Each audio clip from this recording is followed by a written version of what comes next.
talking about sexual reassignment surgery, you used the terms shouldn't be indulged in. So is that a stance on gender reassignment surgery or hormone therapy for adults?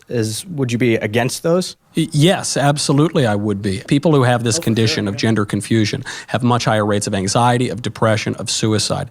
And there is no scientific evidence that any of that decreases after the surgery. And there have been increasing rates of regret and trying to undo the surgery, which is very difficult. It seems in a very shallow way like the compassionate thing to do, because we don't want to look anybody in their eyes and tell them that they're mistaken about something, but they are, and it's not compassionate to allow people to go on in delusion. And that's absolutely correct. He is right once again. And he is a Christian, which means that a whole bunch of people are going to throw that in his face. And even his fellow Christians are going to be like, you're not living up to the scriptures. It says be compassionate. And they're just going to twist and distort the scriptures for their own political agendas. Because that's what a lot of these guys do. So I'm going to focus less on the issue that he's talking about itself, the trans issue. And I'm going to talk about more of the Christian perspective on what compassion actually is. Because like I said, there's going to be Christians that are going to call him out for this because they have a warped definition of what compassion actually is or when to apply it. Now, I understand that in situations like these, it can be like extremely difficult. But here's the thing. It is not compassionate to validate somebody who is A, sinning. Anybody who's in the LGBT demographic, you can't just be like, okay, I'm completely fine with that.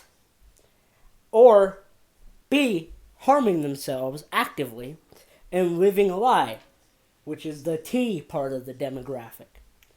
And neither of which it's okay to validate, because in the first case, you're validating behavior that God has deemed sinful. And if you actually read your scriptures, you will see that. And sin is explained as very destructive. It's corruption. You should not be affirming that kind of stuff. You should not be okay with it. Now, let me make it clear that does not mean that you should go scream at every single LGBT person that ever exists and scream at them. But if you're asked your opinion on that stuff, you got to stand by the Bible instead of what you think, and instead of just following the crowd and being a people pleaser, because that is not the compassionate thing to do.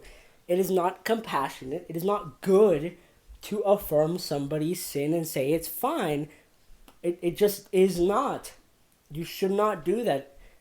Now, I'm going to make an analogy that's it's going to be controversial because people are going to think that I'm making comparisons to things when I'm not. I'm just using an analogy. That's like if you tell an addict that what they're doing is completely fine and they should keep doing it. You should not do that. You just should not do that. That's destructive.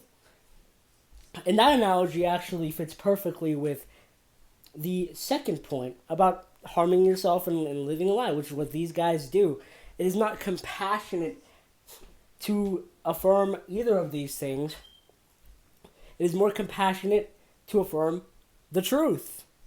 And that's what we should be striving for, the truth above all else, God's word above all else, being truthful and ultimately helping people through that, instead of just going with whatever the crowd and the current day culture has decided that the new idols are and the new demographics that we cannot say a word about.